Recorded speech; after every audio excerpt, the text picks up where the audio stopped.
Baiklah, seperti saya katakan sebelumnya bahwa pada kesempatan ini mungkin saya akan menjelaskan materi saya dalam bahasa Indonesia. Kenapa? Karena materi ini sangat kompleks dan rata-rata partisipan atau peserta yang mengikuti webinar ini hampir 80% dari Indonesia. Jadi supaya lebih memahami dalam slide saya, jadi slide-nya mungkin bahasa Inggris, namun saya dalam mengexplain atau menjelaskan, saya akan menggunakan bahasa Indonesia.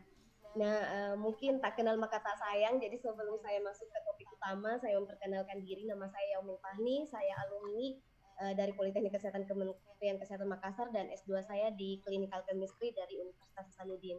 Saat ini saya merupakan PNS dosen di Politeknik Kesehatan Kementerian Kesehatan Makassar. Baiklah, pada kesempatan ini, alhamdulillah dari panitia memberikan saya kepercayaan untuk bisa membawakan materi mengenai laboratorium diagnostik of COVID atau pemeriksaan COVID-19. Dalam pemeriksaan laboratorium ini bertopik khusus mengenai bagaimana isu terkini dan tantangan yang dihadapi oleh laboratorium saat ini.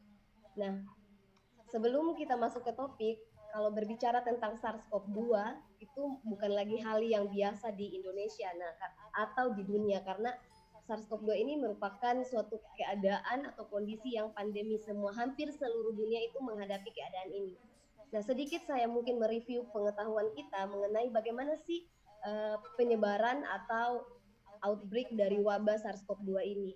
Nah, sebenarnya SARS-CoV-2 ini berasal dari Wuhan, khususnya pada awal tanggal 29 Desember 2019 itu ditemukan pertama kali kasus 4 orang yang bekerja di Huanan Seafood Market itu mengalami keluhan demam, kemudian batuk dengan gejala yang mirip dengan pneumonia. Nah, dari CDC yang ada di Cina itu sendiri kemudian mendiagnosis bahwa ada nih kondisi pneumonia yang masih belum diketahuinya penyebabnya karena apa. Nah, saya berlanjut mungkin ini hanya sekedar bisa kalian baca karena materi untuk pembahasan laboratorium itu sangat panjang, takutnya nanti waktu hanya diberikan sekitar 25 menit kita tidak cukup.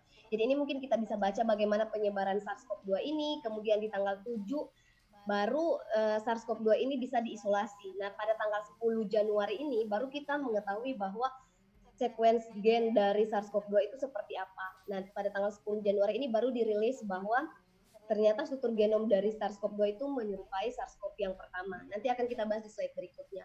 Nah, untuk Indonesia sendiri, penyebarannya itu nanti terdata pada tanggal 2 Maret. Itu kasus pertama dilaporkan oleh Presiden kita, Joko Widodo.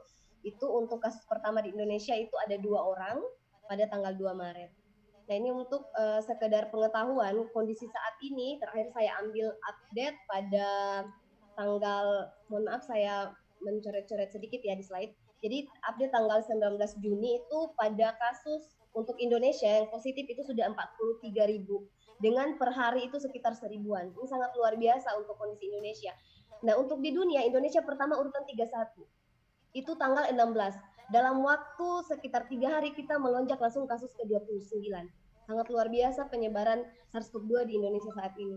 Nah, untuk urutan pertama di dunia tetap Amerika dengan total kasus 2 juta dan total kasus SARS-CoV-2 di dunia itu sekitar 8 jutaan. Namun, kita perlu lihat juga bagaimana antusias pemerintah untuk menanggulangi SARS-CoV-2 ini. Pada bulan Maret itu kasus untuk pemeriksaan spesimen real-time PCR atau uji PCR yang merupakan gold standar itu sekitar 6.000-an.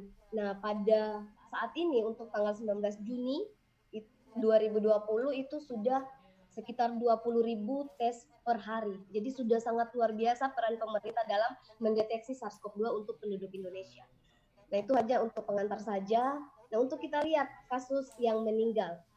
Paling banyak itu untuk, kalau saya tinggalnya di Makassar, Sulawesi Selatan itu padahal urutan keempat. Sekarang dia sudah jadi urutan ketiga. Jadi sangat luar biasa penyebaran SARS-CoV-2 di Indonesia. Nah, untuk Nusa Tenggara Barat, Mataram, itu masih menduduki posisi yang sama, yaitu di urutan ke-10. Nah, bisa kita lihat sendiri bahwa kalau dari tren nasional akumulasi data grafik ini, belum ada tanda penurunan, ataupun tanda flatten the curve, atau kurva yang rata.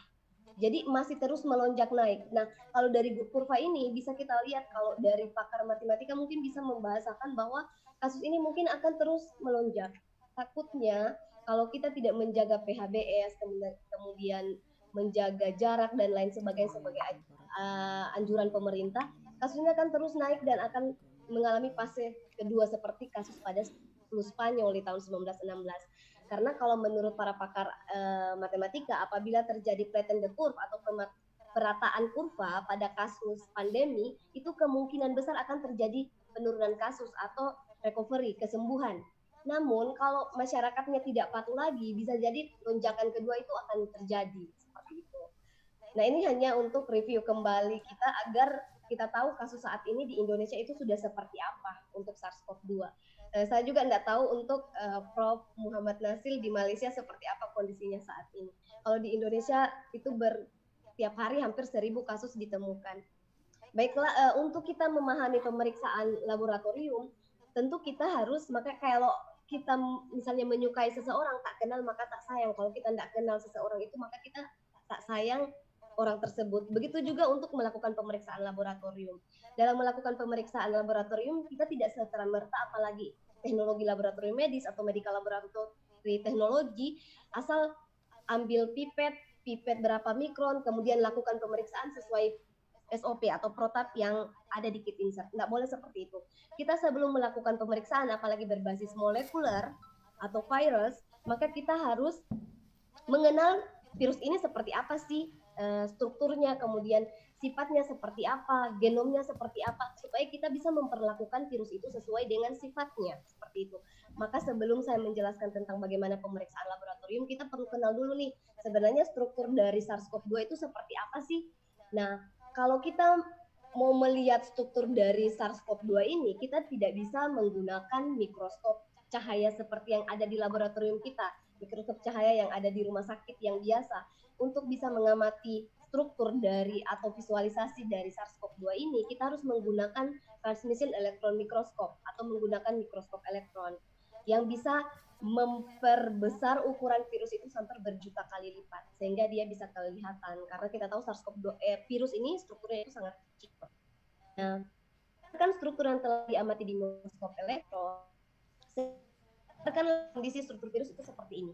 Jadi kalau kita lihat protein struktural dari virus SARS-CoV-2 ini, jadi kita harus tahu yang dimaksud dengan protein struktural itu adalah protein yang menyusun struktur dari SARS-CoV-2.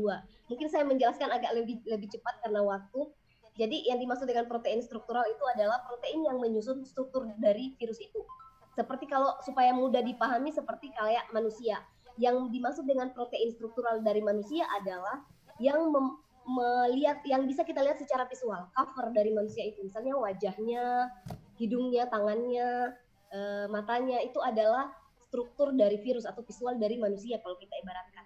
Nah, SARS-CoV-2 pun ada seperti itu, yang bisa kita lihat secara struktural atau yang menyusun struktur tubuh dari virus itu, terdiri dari protein bagian luar, itu namanya protein spike atau protein S. Dia berfungsi untuk tempat berlekatan. Agar dia masuk ke dalam sel, maka dia